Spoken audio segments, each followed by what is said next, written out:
পাকিস্তানের কাছে স্বাধীনতা পূর্ববর্তী পাওনা $4.52 বিলিয়ন চাইল বাংলাদেশ। পাকিস্তানের কাছ থেকে ১৯৭১ সালে স্বাধীনতার আগের পাওনা $4.52 বিলিয়ন দাবি করেছে বাংলাদেশ।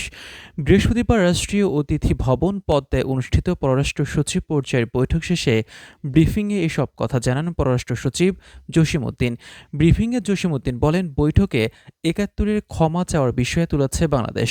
ভবিষ্যতে এ নিয়ে আলোচনা চালিয়ে যেতে চায় পাকিস্তান। তারা $4.52 বিলিয়ন ফেরত চেয়েছে বাংলাদেশ, তবে এ নিয়ে আরও আলোচনা চলবে।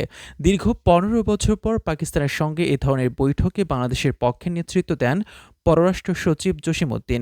এ সময় পররাষ্ট্র সচিব বলেন, আমরা বৈঠকে ঐতিহাসিক অমীমাংসিত বিষয়গুলো উত্থাপন করেছি। মুক্তিযুদ্ধের সময় পাকিস্তানি বাহিনীর নৃশংসতার জন্য আনুষ্ঠানিক ক্ষমা এবং পাওনা অর্থ নিয়ে আলোচনা হয়েছে। পাকিস্তানের পক্ষ থেকে বলা হয়েছে যে ১৫ বছর পর ঢাকা ইসলামাবাদ আলোচনা শুরু হওয়ায় তারা এই বিষয়গুলো নিয়ে কাজ করবে।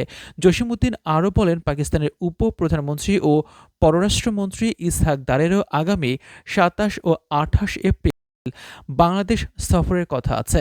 বাংলাদেশ ও পাকিস্তানের মধ্যে শীঘ্রই সরাসরি ফ্লাইট চালু হবে বলেও আশা প্রকাশ করেন তিনি। ২০১০ সালের পর দুই দেশের মধ্যে প্রথমবারের মতো এমন বৈঠক হলো।